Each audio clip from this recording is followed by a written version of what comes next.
Show జరుగుతూ ఉంటే 3D show దానికి నేను చేసుకున్నాను. ఇది వచ్చి ఫుల్ డోమ్ ఇది. సో ఇక్కడ 3D గ్లాస్ కూడా ఇచ్చారు నాకు. ఓకే బా సరిగ్గా ఉంది బా. పైన చూడండి ఫుల్ డోమ్ ఎట్లుందో చూసారు, అంత ఫుల్ డోమ్ ఉందో, హైలైట్గా ఉంది బా. ఓ మ్యాన్ సరిగ్గా ఉంది. దీని టికెట్ వచ్చి 120 రూపాయలు. ఓకే 3D గ్లాస్ ఇచ్చారు. దీన్ని కానీ ఏమైనా చేస్తే 4000 కట్టాలంట ఫైన్. ఇక్కడ చూసారా డోమ్ ఎంత ఉందో, లైక్ అంతే ఉంది. డిస్ప్లే కూడా కంప్లీట్ డోమ్ వస్తుంది. ఓకే కొన్ని యూట్యూబ్ ఛానల్లో చూసాను అనమాట. ఇట్లాంటివి మనం చూస్తూ ఉంటాం కదా యానిమల్స్ని. సో నాకు వచ్చి బయట అది పోస్టర్ చూసినప్పుడు అలాగే అనిపించింది. సరే ఓకే ఒకసారి ఎక్స్పీరియన్స్ అవుదాం అని చెప్పేసి టికెట్ తీసుకున్నాను. చూద్దాం ఒకసారి లాస్ట్లో కూర్చున్నాము. ఫ్రంట్లో అందరూ చాలామంది వస్తున్నారు. సో లాస్ట్లో అయితే మేబీ ఎవరు రారు. Okay great man. లాస్ట్లో కూర్చుందామా అటు కూర్చుందామా అది ఆలోచిస్తున్నాం. చూసారు కదా థియేటర్లో. ఓ full dome, this is full dome. Full dome is a display. Great man. ఇక్కడ కూర్చున్నా కూడా మంచి ఎక్స్పీరియన్స్ కనపడుతుంది ఐ బిలీవ్. ఓకే ఇక్కడ కూర్చుందాం. నేను నా ఇది పెట్టేస్తున్నాను helmet. You can stay here. ఇక్కడ నా బ్యాగ్ ఉంది, ఆ బ్యాగ్ తీసేట కింద పెట్టేస్తాం. ఓకే ఇప్పుడు రిలాక్స్గా చూడచ్చు. ఇక్కడ చూసారు కదా మొత్తం కంప్లీట్గా సర్కిల్ రౌండ్ ఇది మొత్తం. ఈ టాప్ ఉంది కదా పైన టాప్లోనే డిస్ప్లే అవుతుందంట. ఓకే నేను చూపిస్తాను ఇప్పుడు. సో అది కింద ఏరియా అది. అక్కడి నుంచి నడుచుకుంటూ వచ్చాము. ఓకే ఇక్కడ కూర్చున్నాము. సిట్టింగ్ కెపాసిటీ తక్కువనే ఉంది. ఓకే సో ఈ డౌన్ చేస్తారు కదా, ఈ డౌన్ వచ్చేసి రౌండ్గా ఉంటుంది. సో ఈ రౌండ్లో డిస్ప్లే అవుతుంట. సో ఇట్లా వీళ్ళు 3D గ్లాస్ ఇచ్చారు. సో 3Dలో ఒక షో ఈరోజు చేసుకుంటున్నాము. అది చేద్దాం. ఓకే యాక్చువల్లీ వచ్చేసి నేను ఇక్కడ 3:34 కలా వచ్చాను.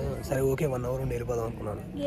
తర్వాత పోయేటప్పుడు ఈ షో గురించి చూసాను. అక్కడ చూసిన తర్వాత నా యూట్యూబ్లో ఒకటి ఇది క్లిక్ అయింది అనమాట. యూట్యూబ్లో ఒకసారి నేను చూశాను కదా ఇట్లా అనిమల్స్ అంతా స్క్రీన్లో పోతూ ఉంటుంది. మనం అట్లా అని చూసి ఆశ్చర్యపోతాం, ఎందుకంటే అది రియాలిటీ చాలా దగ్గరకు ఉంటుంది కదా. సో మేబీ అది ఇది అయ్యిండొచ్చు అని చెప్పేసి సరే ఓకే అని చెప్పేసి ఇంకా టికెట్ కొనుక్కున్నాను. కొనుక్కొని లైక్ 120 టికెట్ కొనుక్కొని లైక్ ఇది హాఫ్ అన్ అవర్ అనమాట. లైక్ 5 o'clockకే స్టార్ట్ అవుతుంది. నేను 4:10కి అలా కొనుక్కున్నాను. తర్వాత బయట వెయిట్ చేసి తినేసి తర్వాత 5కి స్టార్ట్ అవుతుంది. తర్వాత 5:30 హాఫ్ అన్ అవర్ షో. తర్వాత వచ్చి నేను ఇంకొక ప్లేస్ ఉంది, సో ఆడికి వెళ్ళిపోతాను. ఆడికి వెళ్ళిపోయి ఇంకా నా రూమ్ దగ్గరికి వెళ్ళిపోతాను. యాక్చువల్లీ నా ఛార్జర్ వచ్చేది ప్రాబ్లం అయింది, వాటర్ పడిపోయి నా వాటర్ బాటిల్ది. సో అందుకని చెప్పేసి చూద్దాం. చూసేటప్పుడు లైక్ నార్మల్గా రికార్డ్ చేస్తాను. 3Dలో మేబీ లైక్ చూద్దాం. రికార్డ్ అయితే ఆ గ్లాస్ వెనకాల పెట్టి రికార్డ్ చేయాలి. ఎక్స్పీరియన్స్ ఎలా ఉందో అని చెప్పడానికి. ఓకే అవుతుంది టైం ఇంకో like 5 minutes.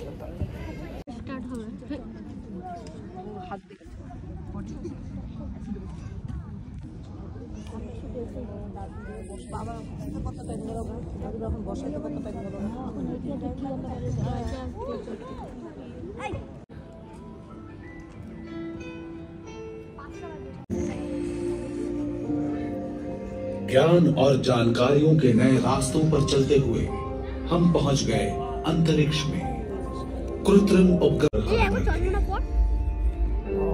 I can see the footprints. ये सब तेजी से घट रहा था। ब्रह्मांड के समय की माप के अनुसार मानव जाति का जन्म पलक झपकने भर पहले हुआ था। और आज हम अपने ग्रह से कितनी दूर तक निकल आए हैं। साल 1961 किसी मानव को पहली बार अंतरिक्ष की कक्षा में प्रक्षेपित किया गया था। अगले साल मेरिनर 2 यान अपनी यात्रा पर निकला और पृथ्वी को पीछे छोड़ते हुए जा पहुंचा हमारे निकटतम ग्रह शुक्र तक। अब तक कुल 10 मेरिनर यान मंगल, शुक्र और बुध की यात्रा पर जा चुके हैं। रहस्यों को जानने के लिए 2 एक जैसे अंतरिक्ष यान तैयार किए, वॉयेजर 1 और 2। उनका पहला गंतव्य था बृहस्पति और शनि। लेकिन ऐसे दूर के लक्ष्य कठिन चुनौतियां लेकर आए। आखिर कैसे वॉयेजर पृथ्वी से अरबों किलोमीटर दूर के गैस पिंडों को पार कर पाए? उनका साथ दिया किस्मत ने। पृथ्वी, बृहस्पति, शनि, यूरेनस और नेपच्यून सभी अनुकूल स्थिति में आ रहे थे। अगले 176 सालों तक वे फिर से उस सुविधाजनक सीधी रेखा में नहीं आएंगे।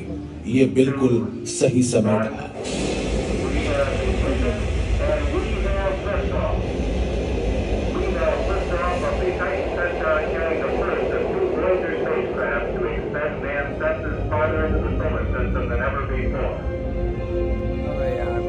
बीस अगस्त सन 1977 वॉयेजर 2 को अमेरिका के फ्लोरिडा के केप कैनवेरल से लॉन्च किया गया। 5 सितंबर को वॉयेजर 1 भी नारंगी, पीला, मरून, सतह पर रंगों की छटाएं बिखरी पड़ी हैं। ఇప్పుడే వచ్చేసి సినిమా చూసాను. ఐ మీన్ లైక్ సినిమా కాదు, ఇది ఆస్ట్రానమీ గురించి, స్పేస్ గురించి 3D. ఇట్స్ లైక్ చాలా బాగుంది, సూపర్ ఉంది ఎక్స్పీరియన్స్. నిజంగా ప్రతి ఒక్కరు వచ్చి ట్రై చేయాలి. లైక్ ఎవరైనా ట్రై చేస్తే లైక్ చాలా బాగుంటుంది. ఓకే, ఇది వర్త్ ఇది. సో ఇది వచ్చి 120 రూపీస్కి చాలా వర్త్. సూపర్గా ఉంది ఎక్స్పీరియన్స్. అయితే చాలా బాగుంది ఎక్స్పీరియన్స్. నేను కొన్ని వీడియోస్ తీశాను, అలా ఉంటే నేను మీకు పోస్ట్ చేస్తాను. ఓకే, చూడండి. అక్కడ కూడా ఉంటుంది 3D ఎంట్రీ అంట. అది వచ్చి డ్రామాటిక్ అండర్ వాటర్ వరల్డ్. ఇప్పుడు అయిపోయింది హైదరాబాద్. నేను వచ్చేసి హోటల్ ఒక ఇది ఉంది, అక్కడ ఒక స్పాట్ ఉంది. సో ఆ స్పాట్ని విజిట్ అయ్యి ఇక్కడ నేను రూమ్ దగ్గర వెళ్ళిపోతాను. Meet you. సో ఇదే బయటకు వచ్చాను. సో లోపలంతా ఏదో ఈవినింగ్ ఉన్నట్టు ఉండింది. సో ఇప్పుడు 5:30 టైము. సో అట్లా. సో ఇది వచ్చేసి ఆ జిప్ లైన్ ఎక్కుదాం అనుకున్నా, మళ్ళీ ఎందుకులే అని చెప్పి వెళ్ళిపోదన్నా. సో మళ్ళీ దాన్ని టికెట్ తీసుకుని అట్టు వెళ్ళి మళ్ళీ దిగాలి.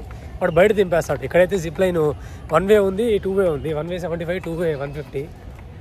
Okay, highlight. అట్లా ఆ జిప్ లైన్ దగ్గరికి వెళ్ళాను. అప్పుడే ఇది వోయేజర్ అని చెప్పి ఇది ఏదో మూవీ చూపిస్తున్నారు కదా అని చెప్పేసి సో వెళ్ళాను. సో చాలా బాగుంది, నిజంగా చాలా బాగుంది. ఓకే, జిప్ లైన్ పైన పోతుంది. ఇక్కడ చూడండి, ఈ స్పేస్ ఇవన్నీ పెట్టేస్తున్నారు ఇక్కడ. సో పైన వచ్చే జిప్ లైన్ పోతుంది. అది వచ్చి అదొక ఆడిటోరియం. అది are waiting for you at the science exploration. So maybe అదొక ఆడిటోరియం. ఏమైనా ప్రోగ్రామ్స్ లాంటివి ఏమైనా జరుగుతాయి మేము. ఓకే, అంతే. ఇంకా నేను ఇక్కడి నుంచి ఎగ్జిట్ అయిపోతాను. ఓకే, అది మ్యాటర్. సైన్స్ సిటీ ఎంట్రన్స్లో ఇదొకటి. అది వచ్చి మనం అదేదో ఆడుకునే వస్తువులు ఉంటాయి కదా, అట్లాంటివి అవి పెద్ద దాంట్లో ఉంది. సో ఇది సైన్స్ సిటీ ఎంట్రన్స్. ఓకే, బాగుంది. ఒక ఫ్యామిలీ వచ్చేసి టైం పాస్ చేయొచ్చు. లోపల వర్త్ ఉన్నాయి. లైక్ మ్యాక్సిమం వచ్చేసి 120, మిగతా వచ్చి 40 ఉంది, 75 ఉంది. ఫుడ్ కూడా okay, fine. I mean cool drinks ఉంది, చాట్ ఉంది. ఈ బెంగాల్ అంటే లైక్ వీళ్ళు చాటే ఎక్కువ ఉంటుంది, చాట్. సో అట్లా. ఓకే, అక్కడ ఆపోజిట్లో ఐటీసీ గ్రాండ్ చోలాస్ ఉంది. కోల్కతా ఐటీసీ గ్రాండ్ కోల్కతా ఉంది. ఐటీసీ చాలా ఉంది, విజ్ఞాన్ నగరి. ఓకే, అక్కడ ఇక్కడే స్టేషన్ ఉందా. పొద్దున్న నుంచి మామూలుగా తిరగట్లా, హెవీగా తిరిగేస్తున్నా. ఒక 200 కిలోమీటర్లు తిరిగేసి చాలా ప్లేసెస్ తిరిగాను. సో ఇప్పుడు ఒక ప్లేస్కి వచ్చానమాట. దీన్ని వచ్చి విష్ణు బంగ్లా గేట్ అంటారు. ఇది వచ్చి రోడ్డు మధ్యలో పైన వచ్చి హోటల్ కట్టేసి ఉంటారు. నేను చూపిస్తాను చూడండి, సరిగ్గా ఉంది ప్లేస్ అయితే. దీనికోసం 10 కిలోమీటర్స్ అవే నుంచి వచ్చాను నేను.